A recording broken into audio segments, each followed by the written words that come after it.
கேட்டா அவர் அனுமதிக்கவே மாட்டேங்கிறாரு ஐயா. நான் எதுக்கிட்ட அனுமதிக்கணும்? அவர் எங்க கூட தான் இருப்பாரு. உன்னால முடிஞ்சதை பாத்துக்கலாம். நீங்க பெரியவங்கண்ணா, பிரச்சனை பண்ணாதீங்க தயவு செய்து. டென்ஷன் ஆயிருவேன். பிரச்சனையை நீ தாண்டா கொண்டு வர. டே போடா, உன் வேலையை பார்த்துட்டு என்ன பிரச்சனை வந்தாலும் நான் பாத்துக்கிறேன். ஆனா நீங்க இப்படியே பிடிவாதத்தோடு இருந்தீங்கன்னா நான் கோர்ட்டுக்கு தான் போவேன். சரி, நீ கோர்ட்டுக்கு போடா, கோர்ட்லயே பாத்துக்கலாம். உன்னை பத்தி எனக்கு தெரியாதாடா, பாத்துக்கிறேன்டா கோர்ட்ல போய்.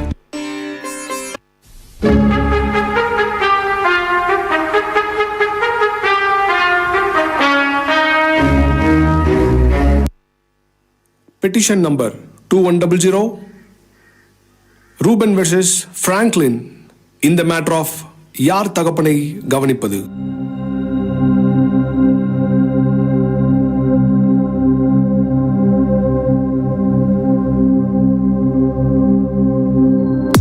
சரி, என்ன சொல்ல வரீங்களோ சொல்லுங்க.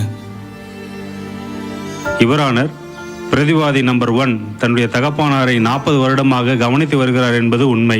யுவர் ஆனர், வாதி நம்பர் 1 எனது கட்சிக்காரான இவர் பிரதிவாதியிடம் கடந்த வாரத்திலே தொடர்பு கொண்டு நம் தந்தையை 40 வருடங்களாக நீங்கள் கவனித்து வருகிறீர்கள், வருகிற காலங்களிலே நான் பார்த்துக் கொள்கிறேன் என்று அவரிடம் முறையிட்டுள்ளார். யுவர் ஆனர், அதற்கு மாறாக அவர் எனது கட்சிக்காரரை அவமதித்து, அவமானப்படுத்தி, அடித்து, உதைத்து, போதவில்லை என்று கடித்தும் உள்ளார். யுவர் ஆனர், இது எந்த விதத்திலே நியாயமாகும்? யுவர் ஆனர், யுவர் ஆனர், இது பச்சை பொய். இது பச்சை பொய். யுவர் ஆனர், பேசிக்கொண்டிருக்கும் போதே மூக்க நுழைக்கிறார். அவரே வாதாடட்டும். Order order order. வாதி கவுன்சில், நீங்களே தொடருங்க. Thank you your honour. எனது கட்சிக்காரை பிடித்து அடி என அடித்து புரட்டி எடுத்திருக்கிறார். யுவர் ஆனர், இந்த சத்தத்தை கேட்ட அக்கம் பக்கத்தினர் ஓடி வந்து என் கட்சிக்காரரை மீட்டு மருத்துவமனையில் கொண்டு சென்றதினால் இன்று உங்கள் முன் உயிருடன் நிற்கிறார். யுவர் ஆனர், எனவே இந்த தீர்ப்பை எங்களுக்கு சாதகமாக வழங்குமாறு தங்களை தாழ்மையுடன் கேட்டுக்கொள்கிறேன். Your honour, thank you your honour. Your honour, இந்த வழக்கை சற்று தெளிவுபடுத்துவதற்காக வாதி உன்னுடைய தகப்பனாருடைய வாக்குமூலத்தை தாங்கள் கேட்கும்படி மிகவும் தாழ்மையுடன் கேட்டுக்கொள்கிறேன். Okay, permission granted.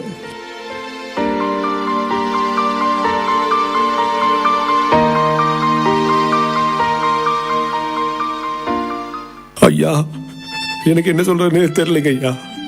இந்த 2 பசங்களுமே என்னோட பசங்க தான். நான் ரூபன் வீட்டுக்கு போகணும்னு சொன்னா பிராங்க்லின் சங்கடப்படுவான். நான் பிராங்க்லின் வீட்டில் தான் இருப்பேன்னு சொன்னா ரூபன் சங்கடப்படுவாங்க ஐயா. இந்த 2 பசங்களுமே எனக்கு 2 கண்ணு மாதிரிங்க ஐயா. எனக்கு யார் வீட்டில் இருந்தாலுமே சந்தோஷம்தான். அவன் வீட்டில் தான் இருக்கணும், இவன் வீட்டில் தான் இருக்கணும்னு எனக்கு எந்த தனிப்பட்ட விருப்பமும் கிடையாதுங்க ஐயா. அவன் இவ்வளோ நாள் என்னை ரொம்ப நல்லா பார்த்துக்கிட்டான், இவனும் என்னை ரொம்ப நல்லா பார்த்துக்குவான்னு எனக்கு நம்பிக்கை இருக்குங்க ஐயா. நீங்களே ஒரு முடிவு சொல்லுங்க ஐயா. எனக்கு என்ன சொல்றதுன்னே தெரியலைங்க ஐயா.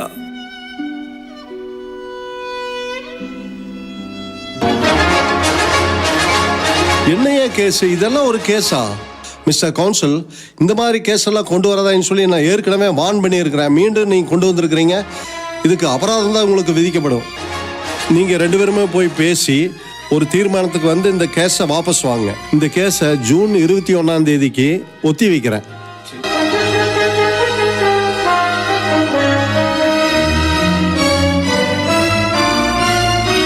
வக்கீல் சார், இன்னைக்கு கோர்ட் எப்படி போச்சு? உங்க கேஸ் எடுத்துட்டு போனீங்களே, என்னாச்சு? நல்ல வேலைப்பா, ஜட்ஜி நல்ல மூட்ல இருந்ததுனால நான் தப்பிச்சிட்டேன்ப்பா. இல்லைன்னா ஒரு பெரிய ஃபைனை போட்டிருப்பாருப்பா. அதனாலதான் நான் அன்னைக்கே சொன்னேன்.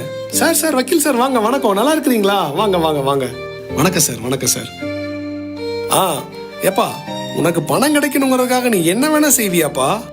அது இல்லப்பா, இந்த கேஸு என் வாழ்க்கையோட தொடர்புள்ளதா இருந்ததுப்பா. அதனாலதான்ப்பா இந்த கேஸை எடுத்தேன். இதே போல ஒரு சம்பவம் தான்ப்பா என் வாழ்க்கையே புரட்டி போட்டுருச்சு.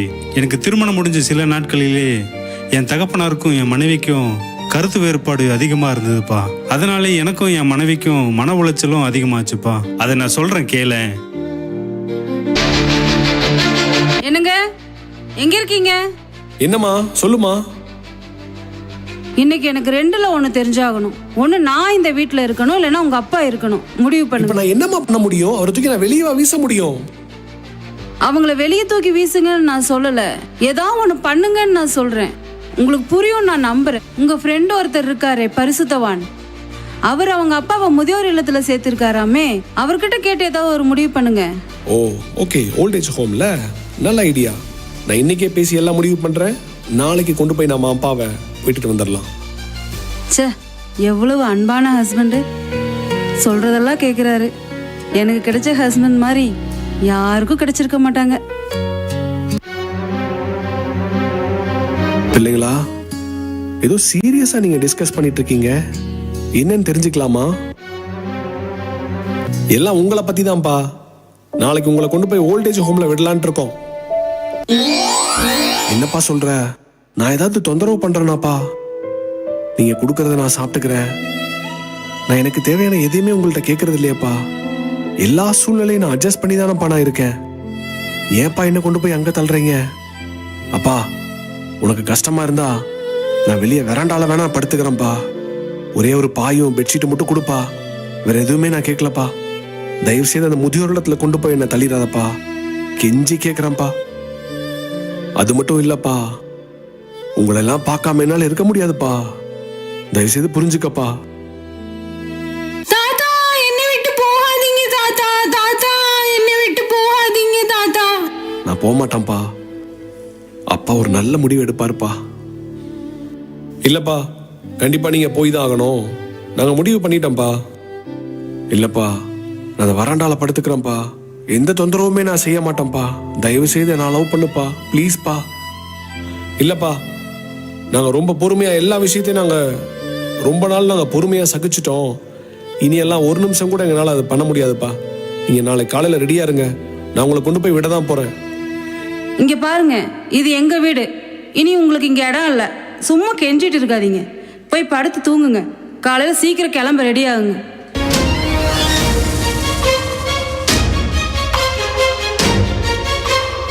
இங்க பாருங்க, இது எங்க வீடு. இனி உங்களுக்கு இங்க இடம் இல்ல. சும்மா கெஞ்சிட்டு இருக்காதீங்க. போய் படுத்து தூங்குங்க. காலையில சீக்கிரம் கிளம்ப ரெடி ஆகுங்க.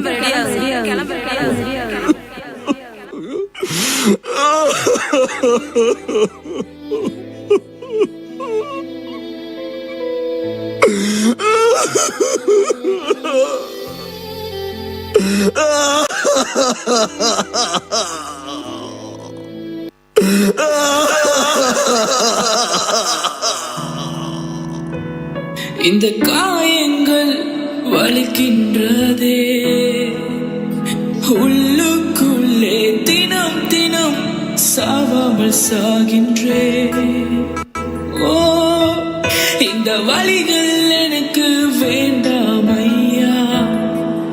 நான் கெஞ்சி கேட்கின்றேன், தினம் தினம் செத்து மடிகின்றேன். ஓ, இந்த காயங்கள் வலிக்கின்றதே, உள்ளுக்குள்ளே தினம் தினம் சாவாமல் சாகின்றேன். ஓ, இந்த வலிகள் எனக்கு வேண்டாம் ஐயா. சார் உள்ள வாங்க. சார் வணக்கம் சார். வணக்கம் சார், உட்காருங்க. சொல்லுங்க சார், என்ன விஷயமா வந்திருக்கீங்க? சார், என்னோட ஃப்ரெண்டு பரிசுத்தவான் வந்து அவங்க அப்பாவை இங்கே விட்டுருக்காரு. அவர் தான் சார் இந்த அட்ரஸும் ஃபோன் நம்பரும் கொடுத்தாரு. அதான் வந்துட்டு போகலான்னு. ஓ அப்படியா, சொல்லுங்க சார், தொடர்ந்து சொல்லுங்க. சார், எங்கள் அப்பாவை உங்கள் முதியோர் இல்லத்தில் நாங்கள் சேர்க்கலான்னு எங்கள் அப்பாவை கூட்டிகிட்டு வந்திருக்கோம் சார். எங்கள் அப்பாவை நாங்கள் நல்லா பார்த்துக்குறோம் சார், ஒரு குறையும் இல்லை. இந்த நாட்களில் நாங்கள் கொஞ்சம் பிஸியாக இருக்கிறதுனால எங்களுக்கு அவர் கூட நேரம் செலவு பண்ண முடியல சார். ஆமா சார், நானும் அவரை நல்லா தான் பாத்துக்கிறேன். அவருக்கு வேணுங்கிறதெல்லாம் பண்றேன். ஆனா நானும் ஆபீஸ்க்கு போயிட்டு இருக்கேன்ல, அதனால அவரை என்னால சரியா கவனிக்க முடிய மாட்டேங்குது. ஓகே சார், இந்த ஃபார்மை நீங்க ஃபில்அப் பண்ணி கொடுங்க. மற்ற டீட்டெயில்ஸ் நான் உங்களுக்கு அப்புறம் சொல்றேன். நன்றி சார்.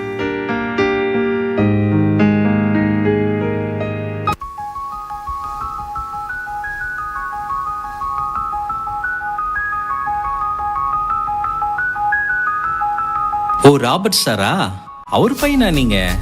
ஆமா சார். சார் வாங்க வாங்க, எப்படி இருக்கீங்க ராபர்ட் சார்? எவ்வளோ வருஷமாச்சு நம்ம பார்த்து. வாங்க வந்து உட்காருங்க சார். சார், நான் நல்லா இருக்கேன் சார். நீங்கள் எப்படி இருக்கீங்க? வீட்டிலலாம் எப்படி இருக்காங்க? நம்ம குழந்தைங்கள்லாம் எப்படி இருக்காங்க? ஹோமில் எல்லாம் நல்லா இருக்காங்களா சார்? எல்லாரும் நல்லா இருக்காங்க sir. Sir, excuse me sir, எங்கள் அப்பா உங்களுக்கு தெரியுமா? தெரியுமாவா? இந்த ஊர்ல பெரிய மனுஷன்ப்பா அவரு. எத்தனையோ பேருக்கு உதவி செஞ்சிருக்காரு.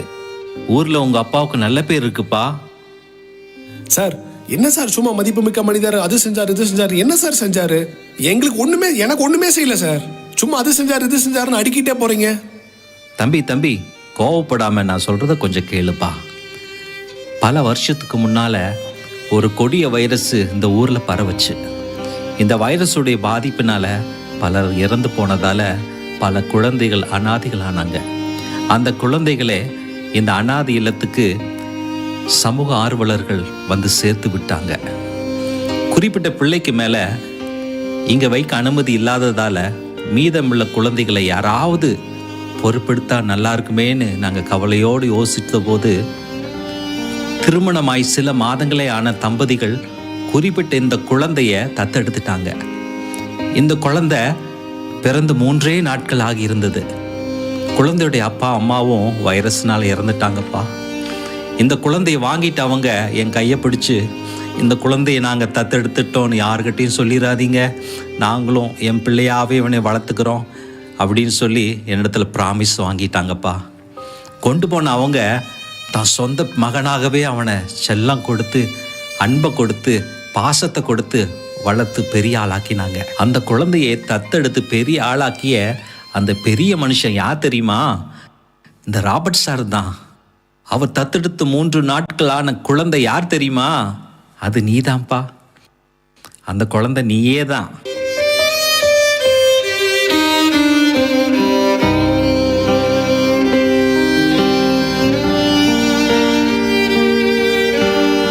சார் என்ன சார் சொல்றீங்க? உண்மையாவா சார்? உண்மையா சொல்றீங்களா சார்? ஆமாப்பா, உண்மைதான்ப்பா.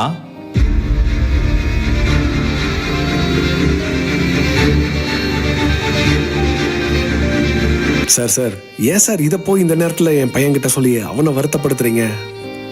இவ்வளோ வருஷம் நான் அதெல்லாம் சொல்லக்கூடாது, கடைசி வரைக்கும் அவனுக்கு இதெல்லாம் தெரியக்கூடாதுன்னு நினச்சிட்டு இருந்தேன் சார். என்ன சார் நீங்கள் இப்படி சொல்லிட்டீங்க? என்னை மன்னிச்சிருங்க சார். எல்லா காரியத்தையும் பார்த்துட்டு எப்படி சார் நான் சும்மா இருக்க முடியும்? என்ன செய்ய சொல்கிறீங்க? இந்த நேரத்தில் நான் அமைதியாக இருந்தேன்னா உங்களுக்கு நான் செய்கிற பெரிய துரோகம் சார் இது. அப்பா என்னை மன்னிச்சிருங்கப்பா. எங்கள் தப்பை நாங்கள் உணர்ந்துட்டோம்ப்பா. இனிமேல் நீங்கள் எங்கள் வீட்டுக்கு வந்துருங்கப்பா. இனி அது எங்கள் வீடு இல்லைப்பா, அது உங்கள் வீடுப்பா.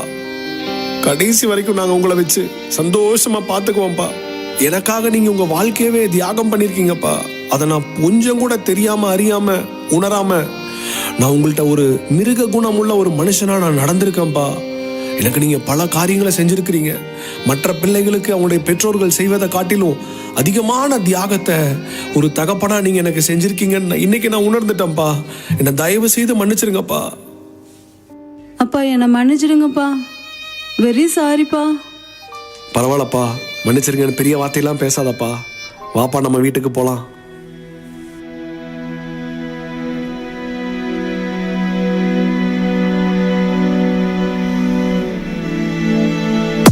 இதான்ப்பா என் வாழ்க்கையில் நடந்த சம்பவம். இப்போ புரியுதாப்பா எதுக்கு நான் அந்த கேஸை எடுத்தேன்னு சொல்லிட்டு? வக்கீலையா, இதெல்லாம் ஒரு கேஸா? இதை கோர்ட்டு வரைக்கும் எடுத்துட்டு வந்திருக்கீங்களே என்று ஜட்ஜ் ஐயா உங்களை திட்டும்போது எனக்கு ஒண்ணுமே புரியல. உங்கள் வாழ்க்கையே புரட்டி போட்ட அந்த கோர சம்பவத்தை நான் கேட்டபோது என் உள்ளம் உடைந்தது ஐயா. இப்பதான் நான் உணர்ந்தேன் இந்த கேஸ் உங்களுக்கு எவ்வளவு முக்கியமானது என்று. இப்போதே என் முடிவை சொல்றேங்கய்யா. இந்த கேஸ் வாபஸ் வாங்கிருங்க. இனி என் கால் கோர்ட்டு வாசல மெரிக்காது. அண்ணா, நீங்க என்ன மன்னிச்சிருங்கண்ணா. அண்ணா, இனிமேல் அப்பாவை நீங்களே பாத்துக்கோங்க அண்ணா. அப்பா, நீங்களே என்ன மன்னிச்சிருங்கப்பா. உங்களை கோர்ட்டு வரைக்கும் கொண்டு வந்துட்டேனே அப்பா, என்ன மன்னிச்சிருங்க. இந்த துரோகி மன்னிங்கப்பா.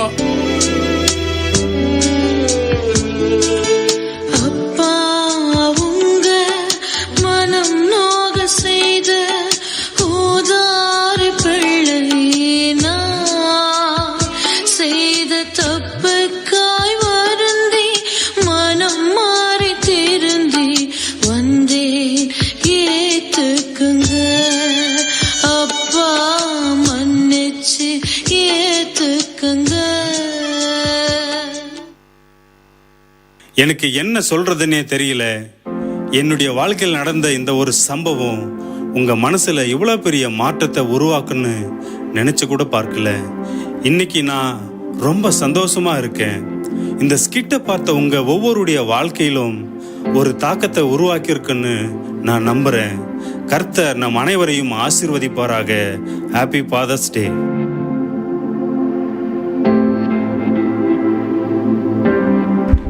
ஹலோ, இவ்வளோ நேரமாக பொறுமையாக நீங்கள் இந்த ஸ்கிட்டை என்ஜாய் பண்ணீர்கள் நம்புகிறேன். நம்முடைய முதியோர்கள் நம்முடைய மொபைலில் யூஸ் பண்ணக்கூடிய ஒரு ப்ரீபெய்ட் சிம் கார்டை போன்றவர்கள். அதை நம்ம ரீசார்ஜ் பண்ணலைன்னு சொன்னால் அது ஒர்க் பண்ணாது. அதே மாதிரி நம்முடைய அன்பும் ஆதரவும் தொடர்ந்து நாம் ரீசார்ஜ் பண்ணிகிட்டு இருக்க வேண்டும் நம்ம முதியோர்களுக்காக. இல்லை என்றால் ஒரு நாள் அவர்கள் நம்ம விட்டு தொலைவில் போய்விடுவார்கள். அது நம்ம கான்டாக்ட் பண்ண முடியாத ஒரு சிச்சுவேஷன் ஆகிடும். இப்போதே நாம் ஒரு மிஸ் கால் பண்ணுவோம். அவர்கள் இப்போது நம்முடைய காலை எடுக்கக்கூடிய சிச்சுவேஷனில் இருக்கிறாங்க. கர்த்தர் தாமே இந்த ஸ்கிட்டை ஆசீர்வதிப்பாராக. தொடர்ந்து இதில் பங்கு பெற்ற ஒவ்வொருவருக்கும் பிரேயர் வாரியர்ஸ் தரப்பாக நாங்கள் நன்றியை செலுத்திக்கொள்கிறோம். பலவிதமான 3 வாரமாக தொடர்ந்து ப்ராக்டிஸ் பண்ணி அதில் வேலைகளில் லீவ் எடுத்துகிட்டு வந்து இவ்வளோ டெடிக்கேஷனோடு செய்த ஒவ்வொருத்தருக்கும் நான் நன்றியை தெரிவித்துக் கொள்கிறேன். நீங்கள் எல்லோரும் ஒரு கிளாப் பண்ணி அவங்களை நீங்கள் இஷ்டப்படுத்தும். நன்றி. ஹாப்பி ஃபாதர்ஸ் டே. திரும்பியும் நீங்கள் லைவில் போய் இதை பாருங்கள். உண்மையாலுமே அரும்பாடுபட்டு ஒரு 3 மாதங்களாக இதுக்கு பிரயாசப்பட்டு இருக்கிறாங்க. 3 மாதங்களாக எல்லாருமே வந்து கடினமாக ஃபுல் டே வேலை செஞ்சுட்டு அவங்களே வந்து வாய்ஸ் ரெக்கார்ட் பண்ணி ஒரு 3 மாத காலமாக கடின உழைப்பில் ஈடுபட்டிருந்தாங்க. அதில் முக்கியமாக தம்பி அங்கிள் கொஞ்சம் முன்னாடி வாங்கலேன். ஜஸ்ட் ஒரு நபரை மாத்திரம் நான் சொல்ல விரும்பல. ஆனாலும் அவர் ஒரு பெரிய ஒரு உறுதுணையாக இருந்தால் ஒரு விசை கூட அவருக்கு நம்ம கரங்களை தட்டிடுவோம். Thank you for your dedication and commitment. ஒவ்வொருவருமே அதில் இன்வால்வ் ஆன ஒவ்வொருவரும் ரொம்ப பிரமாதமாக பண்ணீங்க. May the Lord bless you all.